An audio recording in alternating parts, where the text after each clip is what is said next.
Mungkin banyak dari teman-teman semua yang telah mendengar kisah tentang Zulkarnain yang membuat sebuah tembok besi. Menurut para ahli sejarah, tembok ini kira-kira dibangun pada tahun 300-an sebelum Masehi. Namun di video kali ini kita tidak akan membahas tentang bagaimana caranya tembok itu dibuat. Di sini kita akan membahas tembok tersebut ketika pada tahun 800-an Masehi ada seorang khalifah yang bermimpi tentang tembok ini. Artinya di sini kita akan membahas 1200 tahun setelah tembok ini dibangun atau 200 tahun setelah Al-Quran menceritakan kisah Zulkarnain. Lantas bagaimanakah mimpi dari khalifah tersebut? Kemudian apa yang dilakukan khalifah tersebut setelah beliau bermimpi tentang tembok ini? Untuk itu, di video kali ini kita akan membahas tentang mencari keberadaan tembok Zulkarnain. Assalamualaikum warahmatullahi wabarakatuh, Sobat Jazirah Ilmu yang dimuliakan Allah. Semoga kita selalu dalam keadaan sehat walafiat. Amin ya rabbal alamin. Sebelum kita masuk ke dalam inti pembahasan mengenai mimpi sang khalifah tentang tembok Zulkarnain, berikut ini sejarah singkat tentang alasan kenapa tembok Zulkarnain ini dibangun. Ya'juj dan Ma'juj merupakan dua suku terkuat dan terkejam sepanjang sejarah. Tak ada satupun kaum yang pernah mengalahkan kedua suku ini.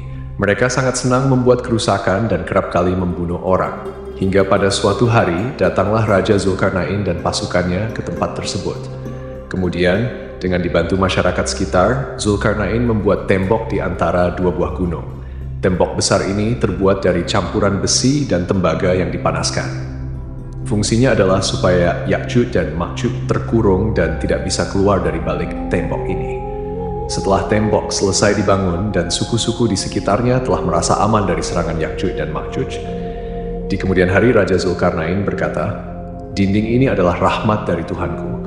Maka apabila sudah datang janji dari Tuhanku, Dia akan menjadikannya dinding ini hancur. Dan janji Tuhanku itu benar adanya, sebagaimana disebutkan dalam Al-Quran Surat Al-Kahfi ayat 98. Jadi sampai hari ini, Ya'juj dan Ma'juj masih terkurung di balik tembok besi itu. Mereka akan keluar dan membuat kerusakan di seluruh dunia ketika masa-masa dunia diambang kiamat." Pada suatu waktu, Nabi Shallallahu Alaihi Wasallam bangun dari tidurnya sambil bersabda, "La ilaha illallah, celakalah orang-orang Arab karena suatu bencana akan terjadi, yaitu hari ini dinding Ya'juj dan Ma'juj telah terbuka sebesar ini." Abu Sufyan, perawi hadits ini, membuat lingkaran dari jari telunjuk dan ibu jari, Sahih Muslim nomor 5 sebusi 22. Artinya, sejak 1200 tahun tembok itu dibangun, telah ada lubang di sana karena setiap harinya Ya'juj dan Ma'juj selalu berusaha melubangi tembok penghalang itu hingga mereka hampir melihat cahaya matahari. Kemudian salah seorang dari mereka berkata, "Pulanglah, besok kita lanjutkan lagi melubangi tembok ini." Keesokan harinya mereka kembali ke tembok itu dengan maksud untuk melanjutkan melubanginya. Namun Allah Subhanahu wa Ta'ala menutup lagi lubang di dinding itu. Padahal kemarin telah berlubang, ini akan terjadi setiap hari terus-menerus sampai dunia berada di masa-masa kiamat. Salah seorang di antara mereka berkata, "Pulanglah, insya Allah besok kita akan lanjutkan lagi melubangi tembok ini." Maka ketika mereka mengucapkan insya Allah keesokan harinya, tembok itu tetap berlubang dan tidak kembali seperti semula seperti hari-hari kemarin. Kemudian mereka lanjutkan melubangi hingga berhasil keluar dari dalam tembok besi itu dan membuat kerusakan luar biasa di seluruh dunia.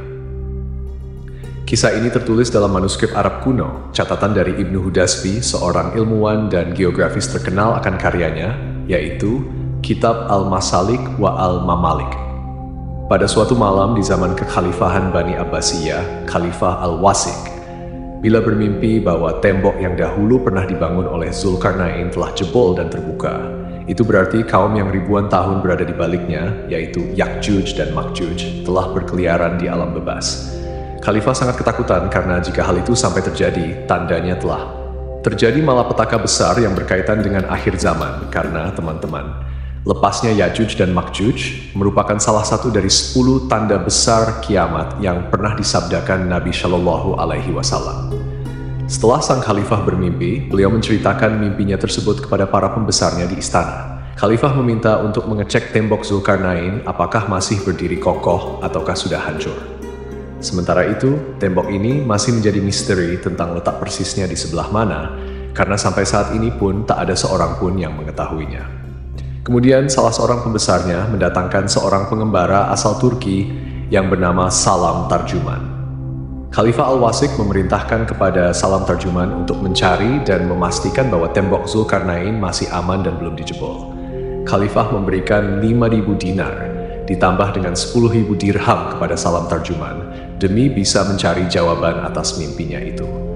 Kemudian, demi memastikan Salam Tarjuman bisa menemukan tembok itu, sang Khalifah menyiapkan 50 prajurit yang diikutsertakan dalam misi pencarian ini.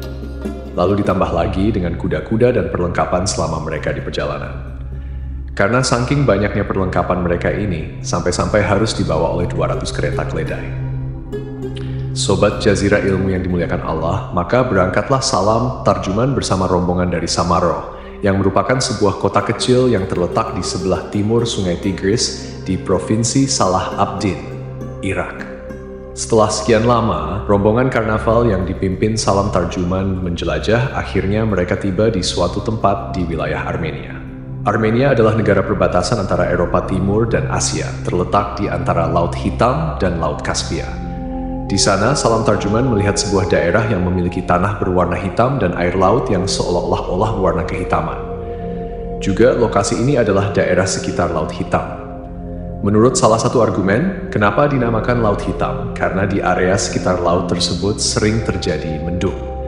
Maka, air laut yang biasanya berwarna biru akan menjadi berwarna hitam karena pantulan cahaya dari langit mendung. Teori lain menyatakan bahwa benda-benda yang tenggelam di air mendapatkan lumpur hitam yang menutupi setelah jangka waktu tertentu. Dan penemuan benda-benda semacam itu di seberang laut mungkin menjadi alasan di balik namanya. Kemudian teman-teman, Salam Tarjuman dan pasukan kerajaan singgah di sebuah kota tanpa penduduk. Kota ini terlihat seperti ditinggalkan terburu-buru oleh penduduknya, jadi tidak ada sama sekali warga di sana, sama seperti kota hantu. Rombongan Salam Tarjuman pun mencari-cari masyarakat di sekitar kota hantu ini. Mereka menemui 1 hingga 2 perkampungan yang ada penduduknya. Salam pun mulai bertanya kepada penduduk itu. Tapi anehnya, para penduduknya ini memiliki bahasa yang tidak dikenal alias sangat asing didengar, sehingga mereka tidak bisa berkomunikasi dengan rombongan Salam Tarjuman. Kemungkinan orang-orang itu adalah orang-orang Georgia yang bahasanya trisolir selama 5.000 tahun.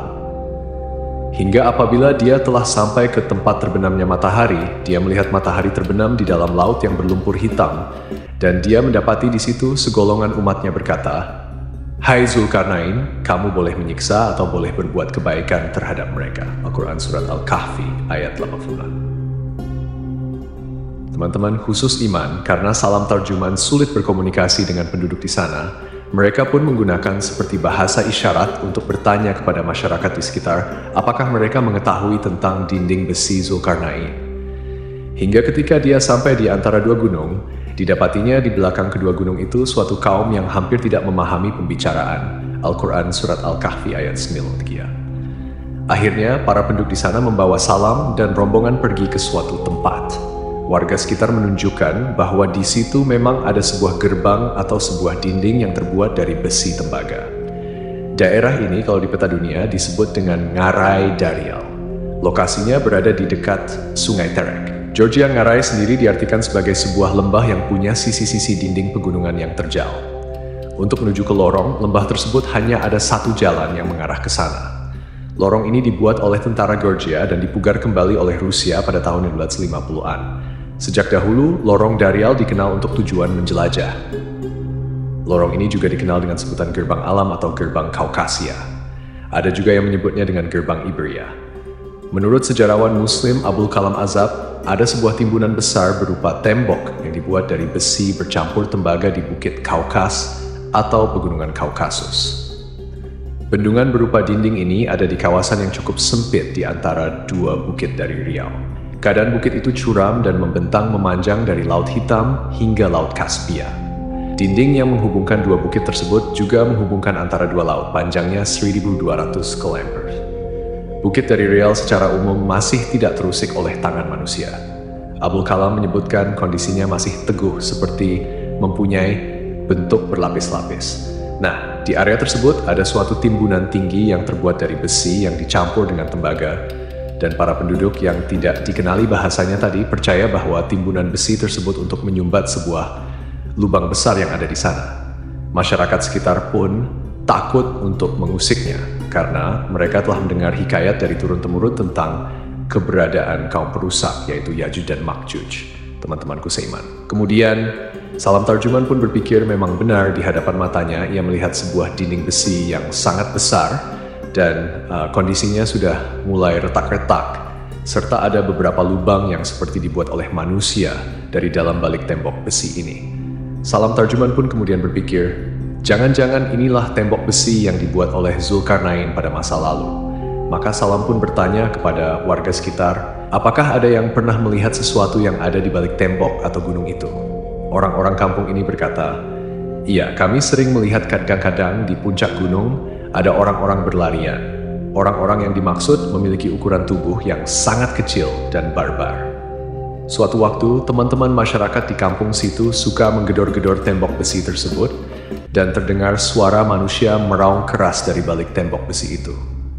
Kemudian mendengar perkataan masyarakat sekitar, ya, mungkin mereka menggunakan bahasa isyarat. Saat itu Salam kemudian hanya menyimpulkan, mungkin inilah Ya'juj dan Ma'juj. Setelah itu, Salam Tarjuman mencongkel sebagian dinding besi tersebut kemudian dibawa pulang ke istana untuk menunjukkannya kepada Khalifah Al-Wasit. Sobat Jazirah Ilmu yang dimuliakan Allah, setelah Salam Tarjuman bertemu dengan Khalifah Al-Wasit, dia memberikan bukti potongan tembok besi. Kemudian, Salam menceritakan bahwa tembok Zulkarnain masih berdiri kokoh, namun telah ada retakan-retakan dan beberapa lubang di sana. Lalu Salam pun menyimpulkan bahwa mungkin sebentar lagi dindingnya akan runtuh. Mendengar hal ini, sang khalifah puas sekaligus menjadi takut bila mana Ya'juj dan Ma'juj keluar dari sarangnya. Teman-temanku seiman, 60 tahun kemudian, Khalifah ke-12 Abbasiyah yang bernama Al-Muqtadir tak sengaja menemukan tembok Zulkarnain di tempat yang sama. Karena ketika itu teman-teman Khalifah Al-Muqtadir mengutus pembesarnya yang bernama Ahmad bin Fadlan, atau yang biasa disebut dengan Ibnu Fadlan. Nah, Ibnu Fadlan ini diutus ke sana untuk mengirimkan bantuan kepada masyarakat Bulgaria Vulgar yang ada di wilayah yang sama ketika Salam Tarjuman bertemu dengan tembok Zulkarnain. Bulgaria Vulgar merupakan kota kuno Muslim. Ketika itu di sini menjadi catatan penting juga teman-teman, bahwasanya Ibnu Fadlan juga bertemu dengan Ya'juj dan Ma'juj di sana. Namun anehnya, Ibnu Fadlan melihat mereka berukuran besar setinggi dengan pohon kurma. Artinya, mereka adalah suku raksasa dan masyarakat sekitar menyebut mereka dengan Ya'juj dan Ma'juj. Tidak tahu mana yang benar antara Salam Tarjuman dan Ibnu Fadlan mengenai gambaran fisik dari Ya'juj dan Ma'juj, namun dalam hadis Rasulullah Shallallahu Alaihi Wasallam bersabda, sesungguhnya kalian berkata tidak ada musuh, sementara kalian senantiasa memerangi musuh, hingga datang Ya'juj dan Ma'juj yang bermuka lebar, bermata sipit, dan berambut pirang. Mereka juga kemudian datang dari setiap arah, wajah-wajahnya serupa tameng-tameng yang telah dilapisi kulit, hadis riwayat Ahmad. Sebenarnya, teman-teman, sampai saat ini pun tembok ini masih menjadi misteri tentang lokasi persisnya berada di mana. Bahkan ada yang bilang tembok Zulkarnain adalah tembok besar yang ada di Cina. Dan mungkin kita bisa bahas itu di lain kesempatan. Wallahu a'lam bishawab. Jadi, itulah kisah tentang mencari keberadaan tembok Zulkarnain. Semoga kisah ini bermanfaat lebih dan kurangnya. Mohon dimaafkan. Yang benar datangnya dari Allah Subhanahu wa Ta'ala. Khilaf atau keliru itu datangnya dari saya pribadi sebagai manusia biasa. Sampai ketemu di kisah-kisah seru yang penuh makna selanjutnya. Saya akhiri. Wassalamualaikum warahmatullahi wabarakatuh.